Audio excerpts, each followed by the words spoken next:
Hey guys, I got an update for you here. So I ran into issues right off the bat with taking the bells off. The one came off, and the two and the 4A came off really nicely, but the 1L and the 3 didn't want to come off quite as nicely. And long story short, I had one broken bolt and almost had a second one. But was able to get the second one out without it breaking. But I had one that I had to wind up drilling out over here on my drill press. You guys can see all the leftovers from that. The bolt that I had to drill out there, that was in the 1L spot here on this hole right here. You guys can see all the mess underneath there. Had to completely drill it out, tap it. Upside is I'm getting a chance to use my super nice tap and die set, and I will be using the dies as well. Here's the broken one.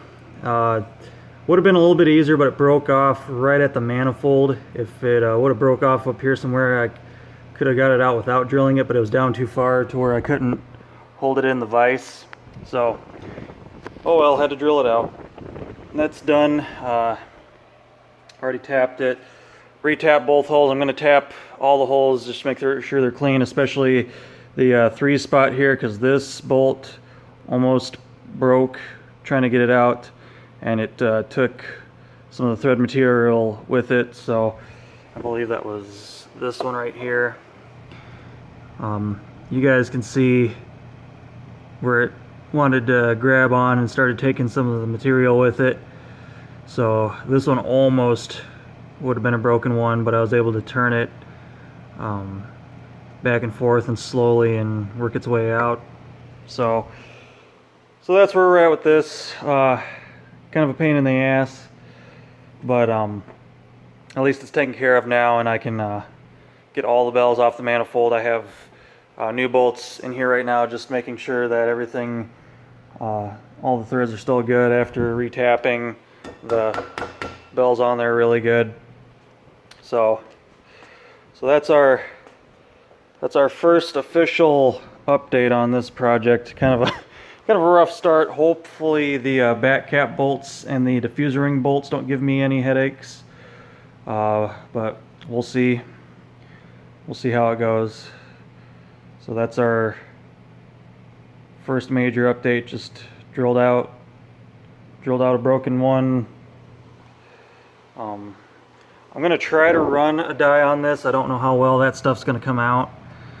I've been able to save pretty bad bolts before, but I am going to run a die on the rest of these old bolts, and the ones that didn't break, I'm going to run dies on all of them to clean up the threads really good, because I want to use the original bolts if possible. Clearly that one's going to have to be a replacement, so not a big deal, but we got her taken care of. We're definitely enjoying the new vise. That's been just amazing this whole time. And like I said before, my tap and die set comes with drill bits. They're behind the extractors there. But I ended up using this set that I got of DeWalt ones.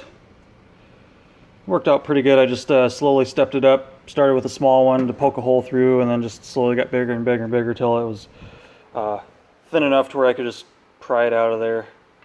So then I used motor oil, just some old motor oil for my cooling as I'm using the drill press here. So there you go, guys. There's the official first update on this project. Really hoping the rest of it goes a little bit smoother. Be really nice, but we'll see. This is a horn from 2010, and it's showing that. I've had newer ones. I've had newer raised letters from just like the probably 2014, 2013 era. I've had bolts break on those horns, so it's just the horrible relationship between stainless steel and aluminum. They don't like each other out when they get outside there. So hope you guys enjoyed the update, and I will see you in the next video.